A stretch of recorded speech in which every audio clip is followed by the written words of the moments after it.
So let me teach you some social prospecting now so you can get that prospecting model. How do we prospect? Because remember, I told you I don't like it. So that being said, I'm going to give you a loaded question. If you know the answer, hold your thoughts.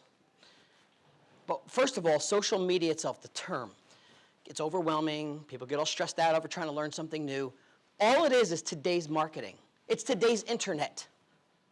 Don't think of it as something else to do.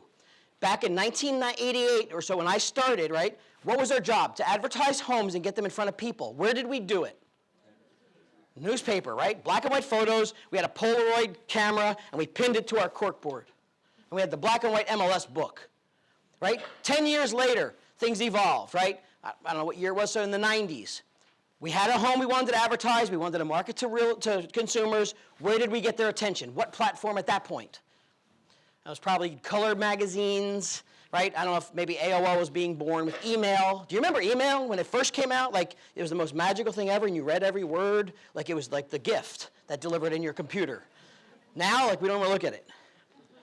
10 years later, here we are, okay? If I said to you, if you have to get your clients' attention and to get in front of your clients to market to them and talk to them, where are they?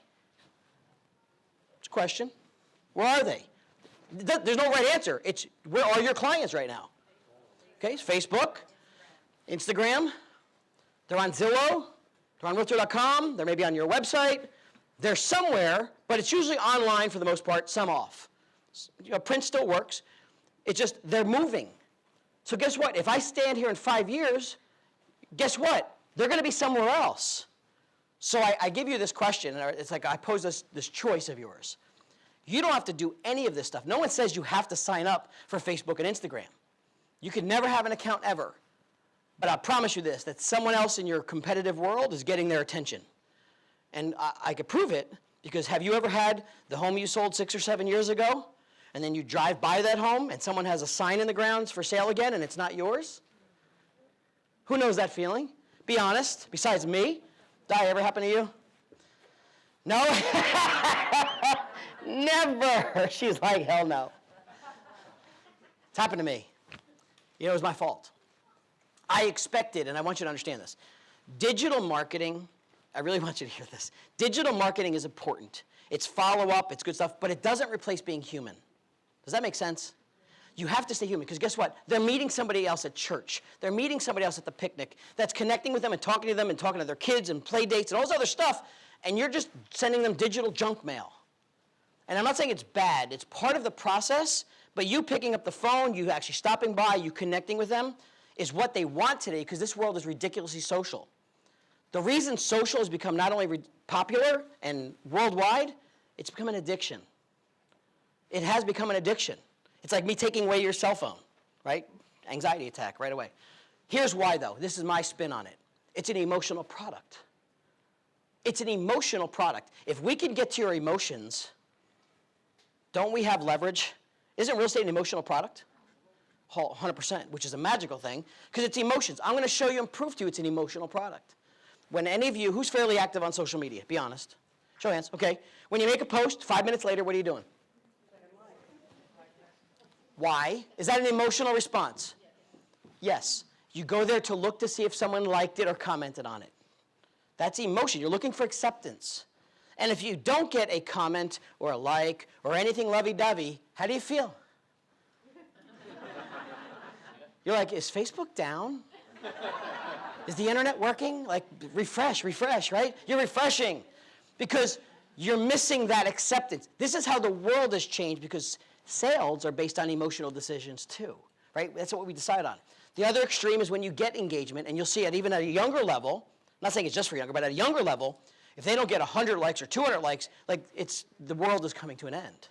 It's a higher level acceptance, which I'm not saying I'm happy with or it's good, because now their expectations are out of whack. But that's the world we're in, so we have to live with. It's an emotional response. Think about this. When you make posts on social media, here's the message I want you to hear on this part, is think about how you want them to feel.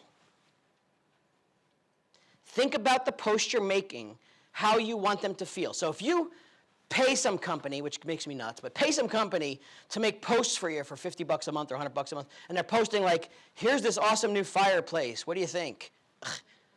Ugh. There's no emotion to that. Take a picture of me and my kid and a little puppy on the weekend hanging out doing something at a carnival or fair. Woo! Oh my God, your kid's so cute, your dog's cute. Emotion, right? That's what gets people to talk and pay attention to you and understand who you are, which brings marketing in. So think about how you want them to feel. Post a picture about you doing something other than real estate. The listing is cool, but show me something cool about the listing.